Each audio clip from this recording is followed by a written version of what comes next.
Hi, it's Bob Huebscher, and this is the Gaining Perspective podcast, where we bring you insightful conversations with some of the top thought leaders in the investment advisor profession and investment management industry. I am the founder of Advisor Perspectives and a vice chairman of VettaFi. This is a bittersweet moment. We are recording this on April 26th, and on April 30th, 4 days from now, it will be my final day at VettaFi, after which I will no longer be associated with the Advisor Perspectives publication. This will be the final episode of the nearly 500 that I've hosted for the Gaining Perspective podcast.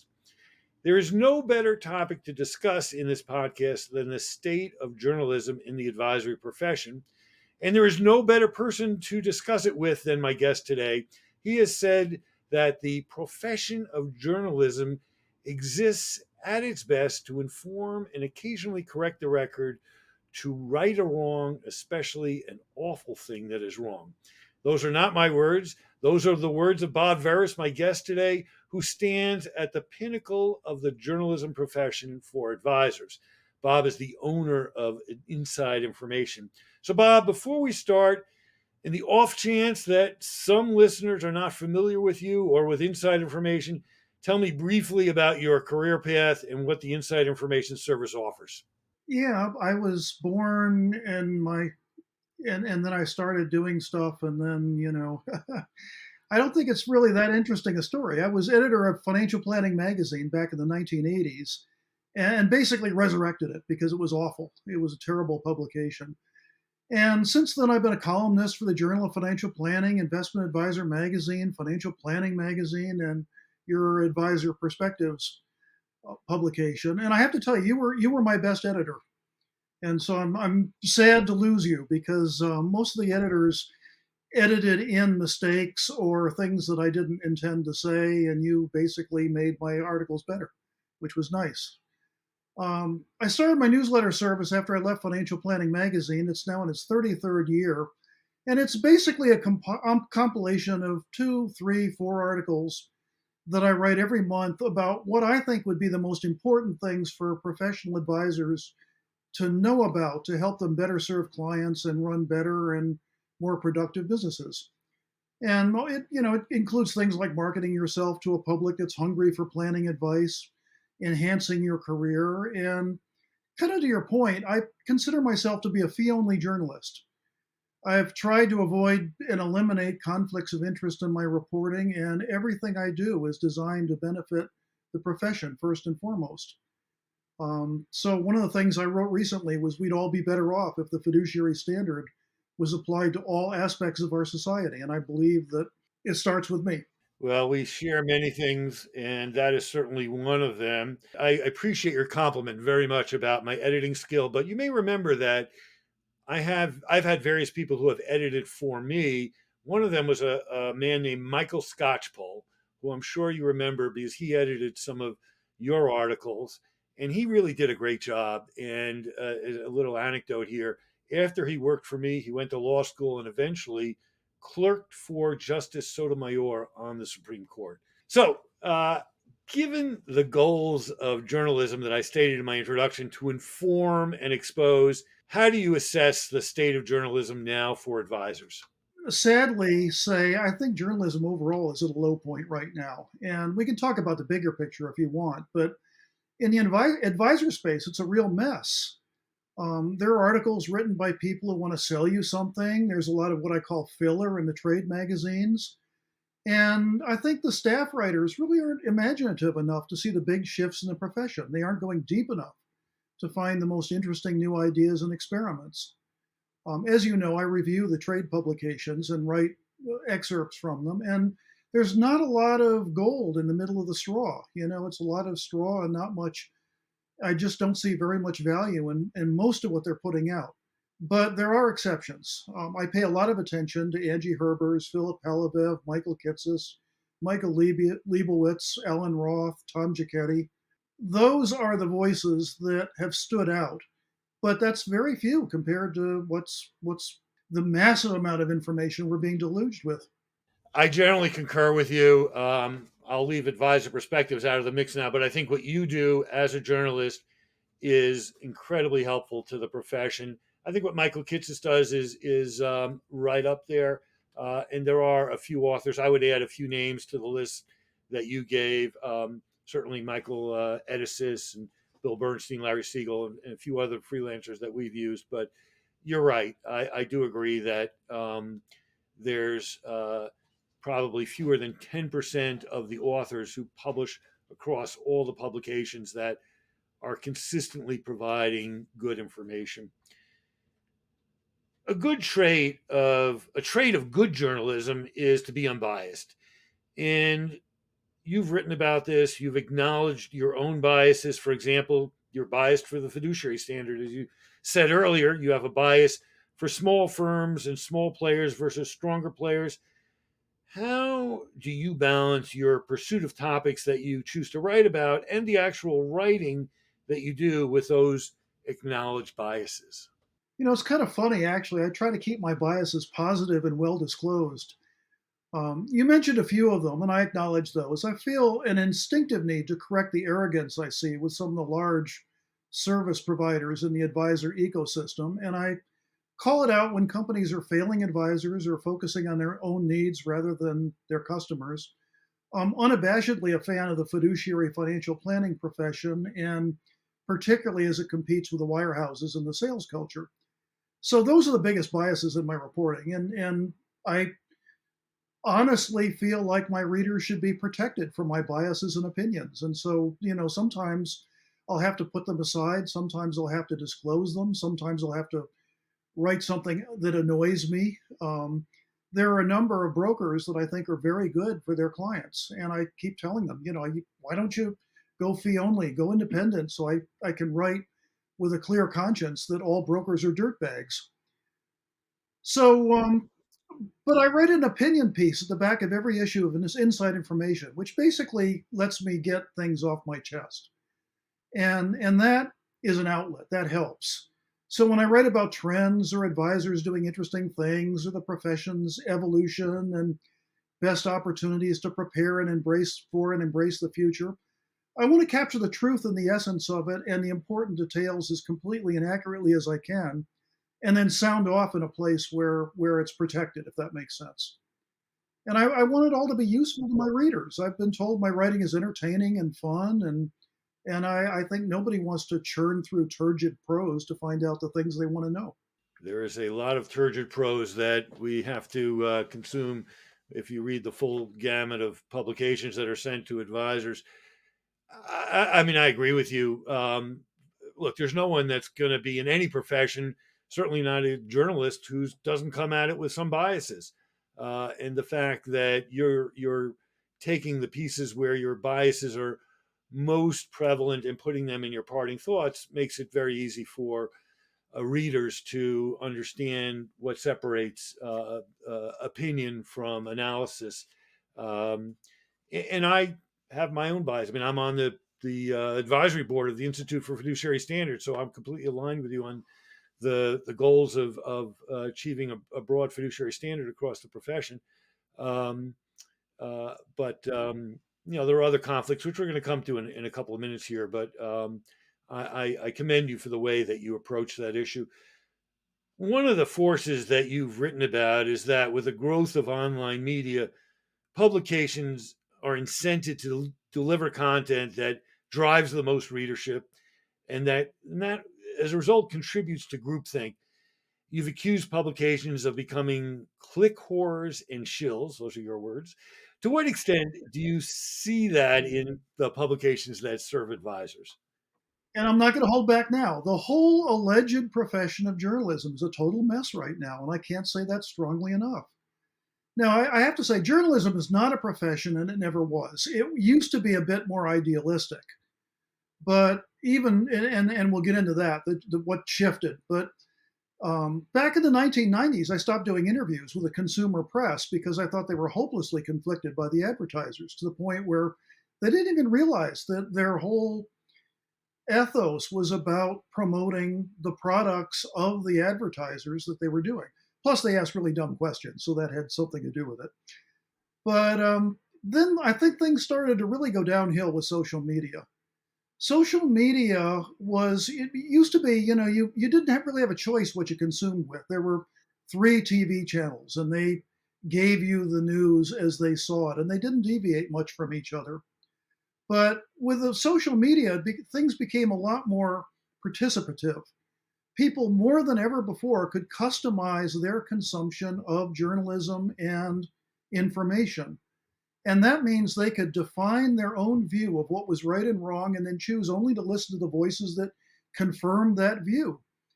And the whole country has gradually become tribal. And I think you can see it. People hardly talk to each other if they have different views about how the world works. So, the logical way for journalists to monetize themselves these days is pick your tribe. And then when you pick your tribe, you provide confirming content. And that's really now the only way to build and maintain a large and loyal audience is don't piss them off. Tell them what they want to hear. And most of the revenue model, as you know, for journalists is to monetize large and loyal audiences by selling their attention to advertisers. So that means, unfortunately, that most journalists today, we clickbait and confirming biases. And I think looking at the big picture, that can be incredibly harmful because the country and the world are going through a lot of major tectonic shifts. You've got AI, global political realignments. Private equity is introducing short-term management of the economy pell-mell. Rising government debt, governments that are increasingly unable and bureaucratic to respond to all this change. And my profession, that is not a profession, has turned to confirming biases at a time when I think society needs exactly the opposite. And my biggest worry as we go too far down this trend, there's a tendency toward violence. And that's going to increase. There was a German philosopher, Arthur Schopenhauer, who he posited that every one of us creates our own perceptual universe out of our own beliefs and experiences. And you could call that our own set of biases. And he said that all human conflict can be traced to a collision between different perceptual frameworks. The world today is seeing a growing polarization in perceptual frameworks to the point where disagreements now feel like they threaten the very essence of your being. So when people feel threatened at their core, their normal reaction is violence, which they see as protecting themselves. And I see that as a potential increase that we journalists are feeding. And I'm just not including you and me in that, but I do think that there's a tendency for people of our ilk to make this worse. I agree with you about social media. In fact, I never have participated in any social media. I don't have a Facebook account. I have a LinkedIn account, which I've posted to maybe 3 times in the last 17 years. Um, I see social media, to me, it's largely a platform to facilitate arguments and to facilitate negative feedback, which I don't really need to be a part of. But we do have, I mean, I think one of the positive contributions that we've made at Advisor Perspectives was AP Viewpoint, which is a form of social media. It's an online platform, but it's unique in the fact that we authenticate all the users and everyone's participating under their real name. So people are not going to say things they're going to be embarrassed by later, and they know that we're watching what they're saying. So we've had some really really healthy discussions that have been productive debates on important topics. I think we should have censored the criticism of my articles more aggressively than we have. There isn't very much of that, but there's been some good feedback on your articles. One of my core beliefs is that journalism is about trust, that ultimately you're asking readers to place their confidence in people like you and me, especially in our profession, since they're making decisions based on what they read that will affect their clients' life savings. How do you think about the process of building trust? There's two ways to do it. You can either pander to a certain audience, and they will trust you because they know they can rely on you to confirm their opinions. My way, which is a much tougher way, is to give hard um, feedback, to say things that maybe are difficult to hear but are necessary to hear. And also, I think there's a certain intellectual honesty that you have to foster and and contribute. And that means humility. I get a lot of messages that say, "Bob, you're completely full of shit," and then I'll engage them on that, and it turns out they're right, and I am completely full of shit. And those are great learning experiences. Those are the best learning experiences you can get, and then I'll report on it. And other people who were assuming something different might, get their eyes open to something that's interesting and new and different. So it's a matter of humility, and it's also a matter of correcting your mistakes. I have periodically said things that turned out not to be true or not to be right, if you will. And then I had to go back and tell my audience, guys, I was wrong about this and I apologize for it. And here's what I think now is true. And the odd thing about it is you get credibility when you do that. You screw up, you admit you screwed up, and you get added credibility more than you would have gotten if you hadn't screwed up to begin with. I'm not sure why that's true. I think there's a law of the universe that might need to be revised there, but that's my process. I've seen the exact same thing. Yeah, I mean, I think ultimately trust comes down to providing independent, authoritative, and relevant analysis, and combining that with the humility that you've mentioned. I mean, we probably have to do half a dozen corrections a year to something that we wrote. Usually, it's pretty minor. Sometimes it's more significant. Uh, I also think that the process of building trust is letting people know a little bit about who you are as a person, so they don't see your name in a byline. And I've published these little snippets about things that I do, places where I go. We called it a bit about Bob. I think allowing people to see something about you as a person, and being able to relate to you, helps the trust building process. I've been a little bit less open about disclosure because I don't think my readers care that much. But maybe they do, maybe they're interested in my disgusting personal habits and things like that. Well, it's a pretty small window, but I think it's contributed to it. But the humility is probably the number one thing. I think that's right. I think that's absolutely right. You criticized one of the widespread practices that in the publications that serve advisors and asset managers, which is the bestowing of awards and what they call luminary statuses to certain people. Many of those citations you've written are vacuous. I totally agree.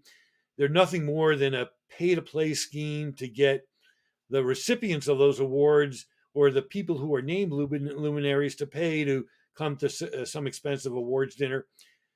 The exception to that, I will say, is there's a leadership award that you give out at your conference, which is an earned award with that is probably the most prestigious award. That is the most prestigious award that I know of in the advisory profession. Why do you think this award driven culture persists? Well, one of my favorite stories is when I got a notice that I was selected to be one of the 10 best financial planners in California. And I was gratified by this. I thought that was a wonderful award for me to achieve. And I wrote back and I asked them what criteria you used because, and the reason I was curious was that I wasn't actually a financial planner. And surprisingly, I didn't get a lot of feedback from them. They scurried into a hole somewhere.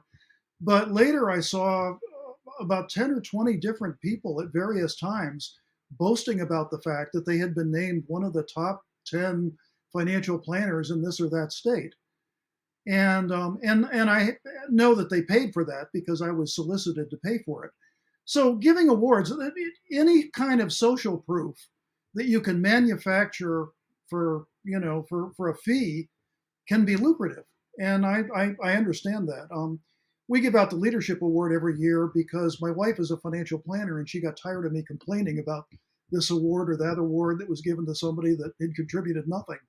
So, but the classic example was when Financial Planning Magazine selected the top, and I hate the word top because it doesn't define anything, the top young advisor professionals, and all 100 of them, every one was a wirehouse broker, not a single independent fee only planner in the lot.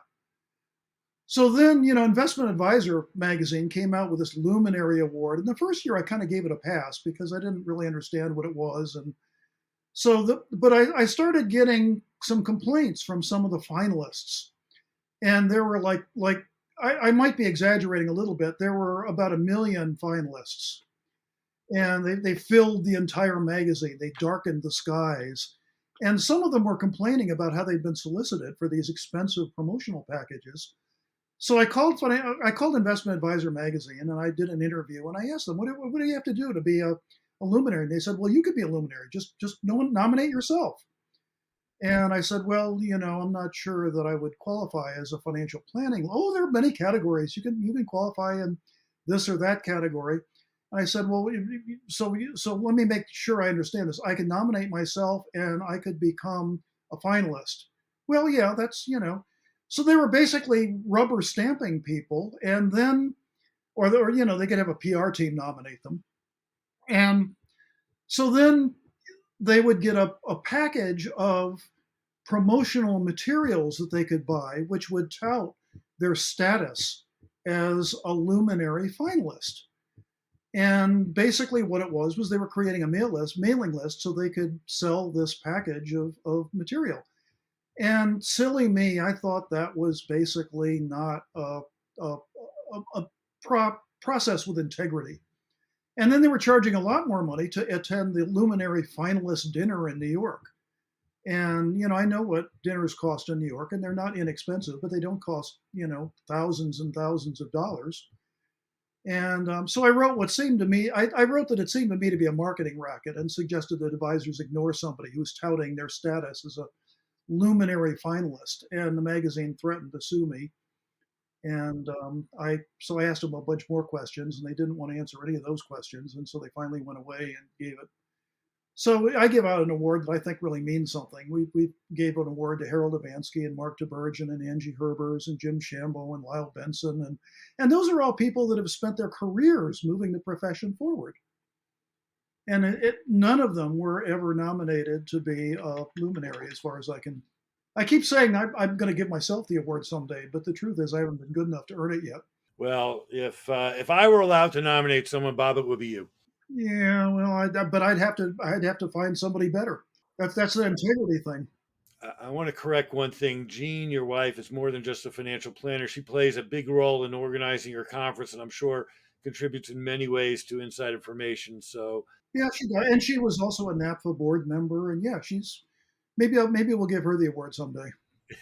she well deserved. You touched on this issue earlier. A key issue in any form of journalism is balancing the needs of advertisers with a goal of providing objective analysis. This is less of a problem for you than it is for me because you operate with a subscription model, what you call a fee only model.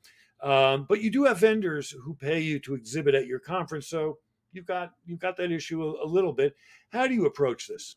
That's a great question, and I don't think anybody's ever asked it before. And it is a conflict of interest.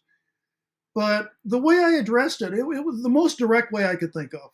We run a by invitation only exhibit hall, which means that we only invite and allow to exhibit companies that I personally approve of in the advisor ecosystem. And that leaves out a lot of vendors, as you can imagine. And they're the people that buy habitats in the exhibit halls at most other conferences. Somebody ran a tiki bar once, and they were a big company, and I didn't think they were a very good company, but they certainly had a lot of money to throw around. So that means if I ever decide to write something positive about a company that's paid to exhibit at our conference, it's because I actually think the company is worthy of advisors' attention.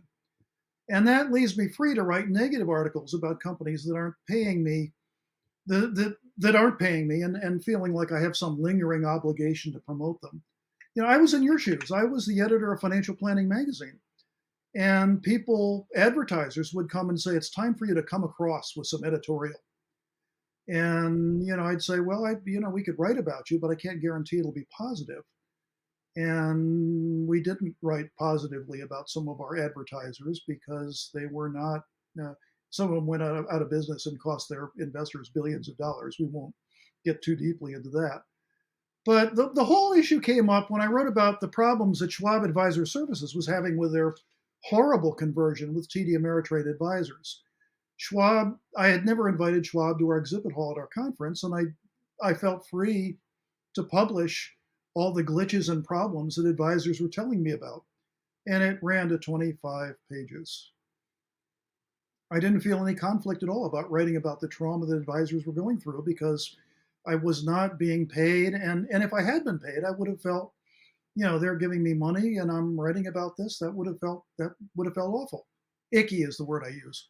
You're in a very fortunate position to be able to have the freedom to speak as freely as you do.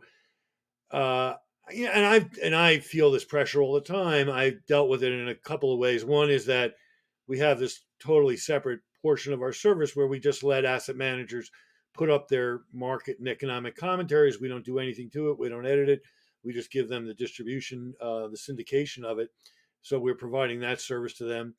But I've had instances where we've wrote about a product provider in a not complimentary way and never saw a dime of advertising dollars from that provider ever since. And I'm willing to live with that. The other thing that we'll do is that we won't mix something that is clearly advertising or an advertorial with regular content. So if something is in our publication that was paid for and controlled by an advertiser, we're going to mark it as such. It's going to say this is sponsored by, or this is provided on behalf of whoever the client was.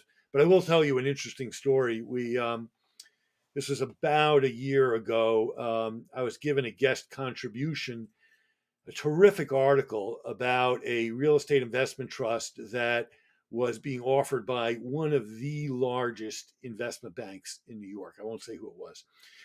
And this guy had done detailed analysis, had picked it apart, and any reasonable person who read his article would never invest a dime in this thing. Um, but it's my practice that whenever I get something like that, if it's not complimentary, or even if there's any question about the authenticity of what they've written about someone else, I'll send it to that person. I'll say, hey, look, we're about to publish this article. We want to make sure that it's factually correct. We're going to give you the opportunity to correct any factual errors. And, usually I just get back, a few corrections and it's no big deal. Well, in this particular case, we got the most threatening letter I've ever seen from this firm's legal counsel. They cited the $800 million settlement that Fox News had paid over that Tucker Carlson thing. They say the same thing could happen to you if you publish this. So the company I work for decided not to publish it. But as someone else has since picked up the banner, or picked up the criticism on that one, and so I think the word has gotten out. I've been sued a few times, but never has it ever gone to court. Because each time I would ask them more questions, and the more questions I asked, the more they wanted me to go away because they didn't want to answer follow-up questions. Let's talk about the role of public relations teams. You've been critical of them. You said that they're paid to lie to you. I've had I found them to be very helpful. I've also experienced their scorn when I've written about one of their clients in an uncomplimentary way. So I know that there's another side to public relations when you don't treat their clients nicely. But what can the PR teams do to help journalists? It's I'm searching for something positive to say here, and I'll get to it in a second. But I get pitches all day long, at least 20 a day from PR firms that tell me my readers would be interested in this or that, and I never accept any of their pitches ever. But when I see a pitch written up as an article in trade or public consumer press that matches what the pitch was, I know where it came from. I think PR people are in a good living planning stories that favor their employers. And I think members of the press will outsource some of their writing to those people. So there are people who get that benefit from them. I'm not one of them, but Nor am I. there are times when I'm working on an article and I can't get some executive person to get back in touch with me to answer questions or, as you say, fact check something, or or I want to get a broader picture of what's going on. And in those cases, I can call the PR department and say, look, this is what I'm working on. This is what I'm looking for. And can you please get that person to respond to my request? And that is kind of my last resort, but that will open a door that otherwise would have been closed. I have had PR people lie to me and they know they're lying, but their boss or the firm or the people that hired them, some outside as an outside vendor, they have a particular view that they want to push, and the PR person is paid to parrot that point of view, whether it's true or not. And I will add that Marie Swift and Suzanne Syracuse have never once lied to me. So there are people that don't, PR people who don't lie. There are PR people who have integrity, but they'll send me article ideas or stories, and I feel free to ignore them. I trust them, I like them, but I come up with my own material, and I think that's the best way to do it. Marie and Suzanne are terrific. I'd add a few names to that list. Certainly, Head and Adler, the Low Group, um, Jennifer Conley. There are some reputable groups there. They're still trying to pitch me on articles, but we'll never take anything that they've written unless we're going to do substantial editing to it, which they're generally not terribly happy with what we do. But I think we're pretty well aligned there. I'm going to be 70 this year. You're about the same age as me. Where's the next Bob Veris? Where's the next Bob Huebscher for those who will be serving the advisory profession as journalists?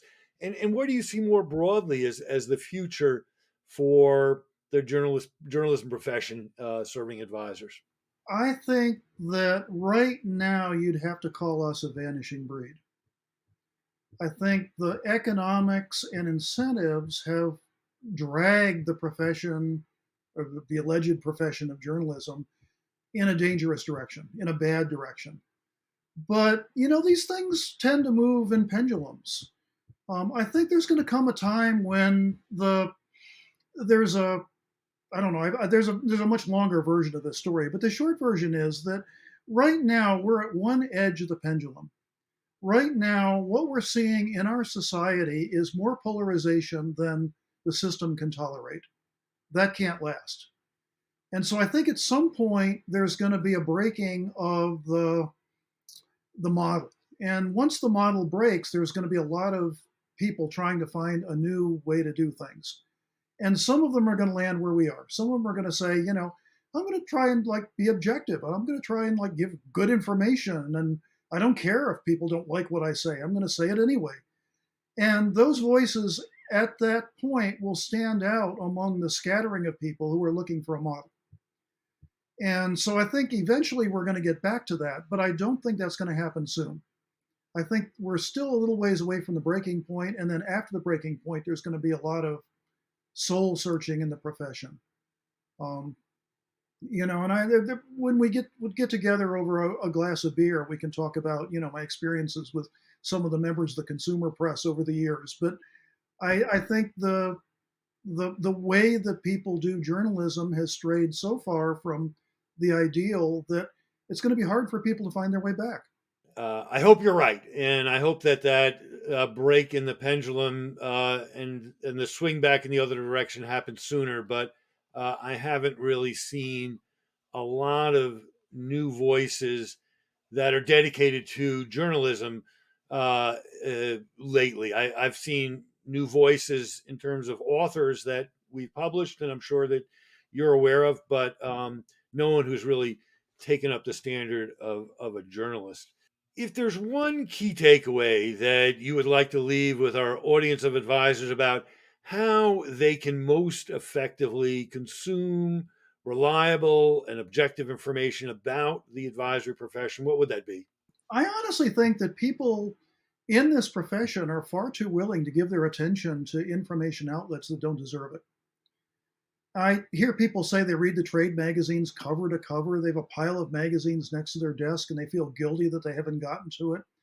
They go online and they read whatever catches their attention, clickbait, fluff, and the profession. I mean, the outlets have gotten really good at grabbing your attention without giving you anything in return. And that, I think, is a skill that advisors are going to need to learn. Free information tends to be a you get what you pay for proposition. I charge for my service, and I've never had anyone tell me they don't get at least $300 worth of value from 12 issues of inside information. It's almost an absurd proposition. But mostly what they tell me is they don't have time to read everything. And I ask them, why are you reading everything? What benefit are you getting from reading everything? And what I discover over and over again is they're not being very intentional about what they're consuming. They're not filtering. And I think the skill set of the future is going to be filtering out the clickbait and the pandering and identifying those informational needles in the haystack to give you something of substance, something that some perspective that tells you what's truly going on and how you can navigate it. That's what journalism was supposed to be in its ideal state. And I think it's kind of tragic that people are having to develop unnatural skills to wade through 99% of irrelevancy to find that 1% that's relevant. I agree. I agree. And that $300 that anyone spends on your service will be the best $300 they will spend as an advisor. And we'll include a link in the notes that accompany this podcast where you can get more information about how to subscribe to Bob's Inside Information Service and to attend his terrific conference, which this year is in Denver in September. Am I right? September 16 through 18. And if you disagree and say, Bob, you're full of shit, you can say that at bob@bobveris.com. Send me that. And if you're right, that thank you for that. Thank you. And I'll also include a link. I wrote a little article that got published earlier this week that was sort of my farewell swan song to my readers. I'll include a link to that in this notes for this podcast. Bob, is there anything else you'd like to add? I just want to thank you for the opportunity and for the relationship over the years. I hope it continues in some form. I hope so too. And I will do my best to try to continue it. Thank you for listening to the final episode of the Gaining Perspective podcast with Bob Huebscher. Today featuring none other than Bob Veris of Inside Information. To support our podcast, please share, subscribe, or leave a review to help make our podcast more findable for your friends and colleagues. You can subscribe to Gaining Perspective on your favorite podcasting service.